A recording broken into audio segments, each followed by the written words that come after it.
আগতে ৰোৱা সকলোবোৰ কিছুমান ফুল মোৰ একেবাৰে মৰহি গৈছে। সেয়ে ভাবিলোঁ নতুনকৈ দুডালমান ফুলকে আনো।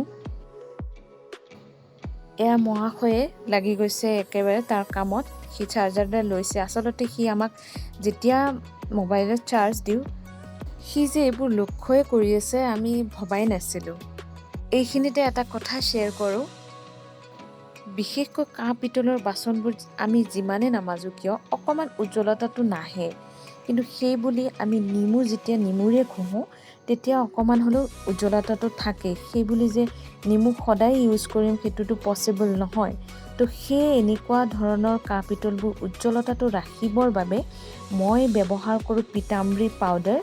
এয়া পিতাম্বৰী পাউডাৰ অকণমান পাউডাৰ লওঁ আৰু লৈ ভালকৈ ঘঁহি দিওঁ। তো তাৰ ফলত এনেকুৱা বৰ ধুনীয়া উজ্জ্বলতা হয়।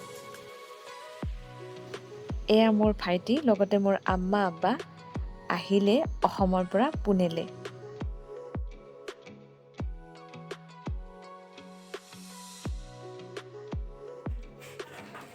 সকলোৱে ফ্ৰেছ হৈ খাই বৈ অকণমান জিৰণি ল'লে আৰু এতিয়া ৰুহানৰ বহুত বেছিকৈ টোপনি লাগি আছিলে। এনেকৈ সি কোলাত এনেকৈ থকা ল'ৰা নহয়ে। গধূলি পৰত অকণমান আমি তললৈ নামি আহিলোঁ ৰুহানক লৈ, আৰু তেনে অৱস্থাতে মই দুজনী ছোৱালীক দেখিলোঁ আৰু সিহঁতে মাটিত লেপি আছিলে। তো তেনে অৱস্থাত মই সুধিলোঁ যে কি কৰি আছা তোমালোকে?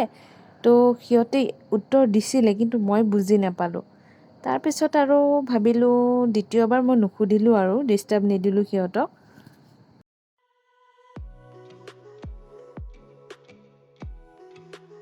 এনেদৰে অকণমান ফুৰি চাকি আমি ৰুমৰ ফালে আহিলোঁ সোনকালে, যিহেতু সকলোৰে ভাগৰ লাগি আছে, বহুত বেছি লং এটা জাৰ্ণি হৈছে।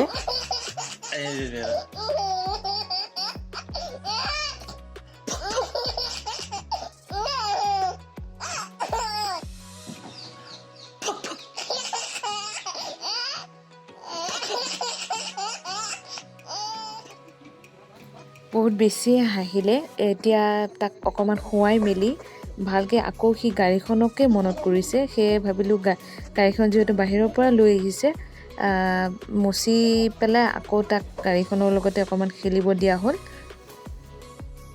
ভিডিঅ'টো বেছি দীঘলীয়া নকৰোঁ, সেয়ে মই আজিলৈ ভিডিঅ'টো ইমানতে সমাপ্ত কৰিছোঁ।